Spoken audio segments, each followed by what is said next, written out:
Howdy, and welcome to the Where to Hunt podcast, the podcast that connects public land hunting enthusiasts. All right, my name is Eric, and I'm going to be your host.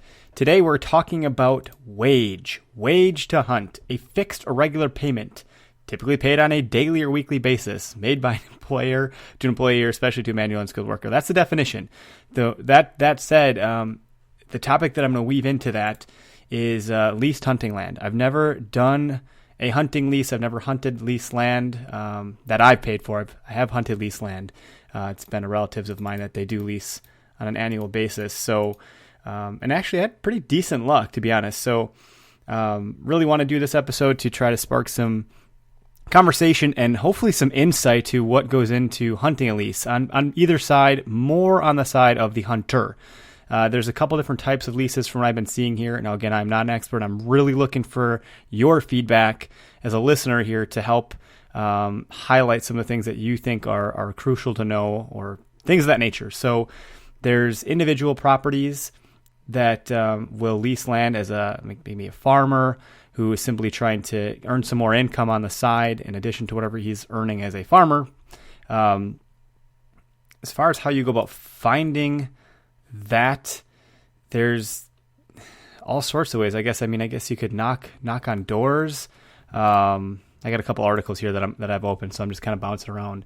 Let me just kind of regather my thoughts here. So there are the individual properties, okay, and then there's also hunting outfitters, and then there's like hunting clubs.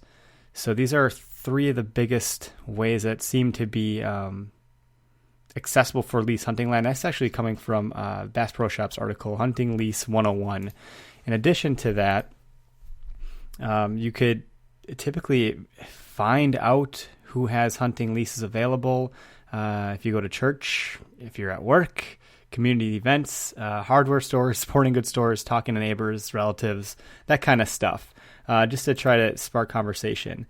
There's different types of leases. Like I'd said, there's non-fee access where someone just simply lets you hunt their land, exchange a service. If you're in any sort of service industry where you have a skilled trade, whether that's a traditional skilled trade, you're a carpenter, you're a plumber, something to that effect, or maybe you want to just plow someone's driveway in exchange to hunt their land, that could work. If you're in the digital realm, maybe you do a logo for someone, or maybe you design whatever the heck they want for their next business or hobby. That could be a way to go. Fee hunting, daily hunting leases, short-term, long-term. So there's a lot of different types of leases that exist. And I'm really just looking to see who's had experience with it that can attest to it being either good or bad, and why. What is your success with it? Depending on the price of a lease, either you can foot the bill yourself, or you could go in on with some buddies. And, hunting has a lot of camaraderie around it, so that shouldn't be too tough. I have plenty of friends that I think I could convince to go on a lease if the land seemed promising enough. And if you don't know if the land's promising enough, I think that's where the outfitter would come into play, because they would do the scouting. They would have the boots on the ground to determine and pattern the deer to figure out where they're moving, when they're moving, and try to put you in the most successful spot. Versus if you don't have that and you're just going into a new property blind, it might take you a couple of seasons to kind of figure that out. The exciting side of things, you get away from the woes that people seem to find with public land hunting, which is more often than not, it seems to be just the overcrowding of it, and or trying to find a good spot. The deer on public land, you can find them. I've seen it done. You just got to get at it a little bit harder. The benefit then to lease hunting would be that without having to buy property, if you don't have the cash flow for that, which a lot of us don't, we end up spending all our money on all the other stuff that goes into hunting, like a new rifle or a bow, which tend to not be too cheap. So instead, maybe you can lease, in this case, I went to a website because some of the questions I have for myself, because this is something I would consider, how do you start to go about finding leased land outside of the talking points? If I want to find something right now and I want to start planning my hunt for the September bow season for 2015, the internet's a pretty big resource, obviously. So I found a site called basecampleasing.com, and they have a graphic that allows you to search via county. Now, I initially made the mistake by just clicking the county I wanted to hunt, not noticing that they actually call out what is available for leasing versus what counties are leased based on whatever properties they have access to. So I was able to find a lease that has availability, and it's $700 for 36 acres. Now, because I haven't done this before, I'm not certain. From the images and the map, it's a farm property. There's a creek running through it. There's what seems to be good land, but I don't have a clue. Is that worth $700? $700 isn't that much money if I go in out with a couple dudes, but the maximum amount of hunters I have listed here is 3. So at best we're talking, what is it? Jeez. Oh boy, I shouldn't try to do the math while I'm doing a podcast here. 700 divided by 3, whatever that is. So I don't know why my calculator isn't working. That's interesting. So I got really off track trying to do math. That's like I'm trying to pass a kidney stone here. You should see my face. So going beyond that, maybe the land allows for 4 hunters or 1 or 2, and I don't know if 700 for 36 acres is good for farmland or non-farmland. I really want some insight from the fan base here, those of you that listen and or participate.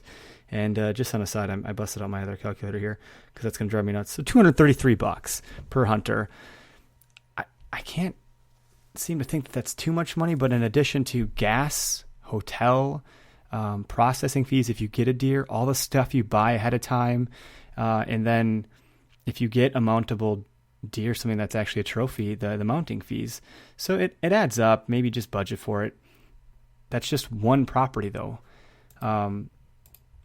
Waging to hunt. I'm not 100% how I feel about it. I think it'd be worth trying, but before jumping into it, I really would like to know what questions should be asked. There's a lot of different types of agreements too that go into this, as far as whatever the contract the landowner writes up. So some of the other woes that I had kind of come across here too were interesting. I have another bookmark here that I'm going to quickly pull up, but there are, I guess, pros and cons. Some of those cons being that, let's see here. Goodness.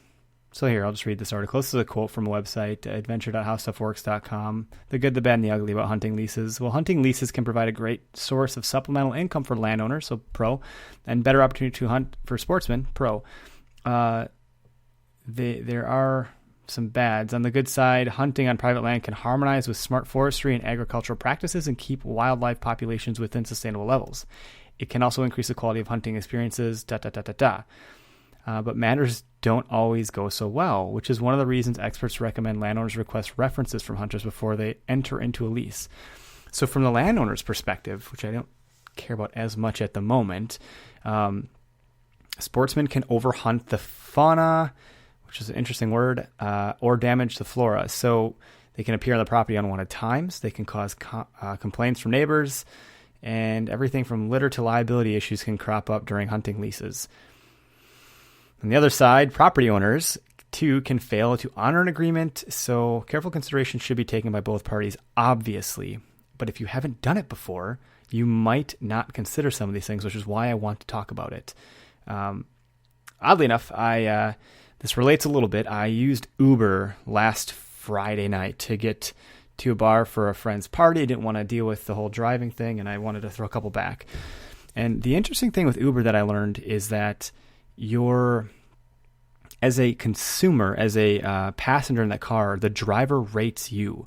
So a woman that was driving us home said, yeah, some dude puked in my car, and Uber actually reimbursed them $250 to clean their car. I'm getting to the point here, I swear.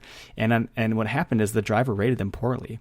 So that person is less likely to be used or to be picked up by an Uber driver because they have a poor rating. So it's in the person's best interest to actually behave well and not be a total D-bag and or puke in a frickin' car, someone's personal vehicle. If you're going to do that, maybe use a taxi or just don't get in a car. How this ties back to hunting is don't do dumb stuff if you're on someone else's property. And that goes for public land too. It's everyone's property. Don't litter. Don't be an a-hole. Respect the land and respect that person's rules that they have in place, because if you want to continue to hunt it and not ruin it for others, one bad egg does and can ruin it for the whole bunch, or the whole bushel, batch, whatever you would call eggs. So take that kind of stuff into consideration. It'd be really cool if there was a rating system for hunters on leased land or some effect like that. But again, just a real quick topic. Wanted to talk about leased hunting land. If you've done it, I want to hear about it. If it was bad, let us know. If it was good, let us know. If you've experienced a little bit of both, let us know. I know, again, calling out Carrie Zilka, she had a horrible experience with lease hunting land, and I forget the specifics. So Carrie, if you hear this, weigh in on that for me. I'd appreciate it. Love your show, and I want to push fans your way as well. That said, I don't want to go over 10 minutes. I think I have. Have a great day and hunt public.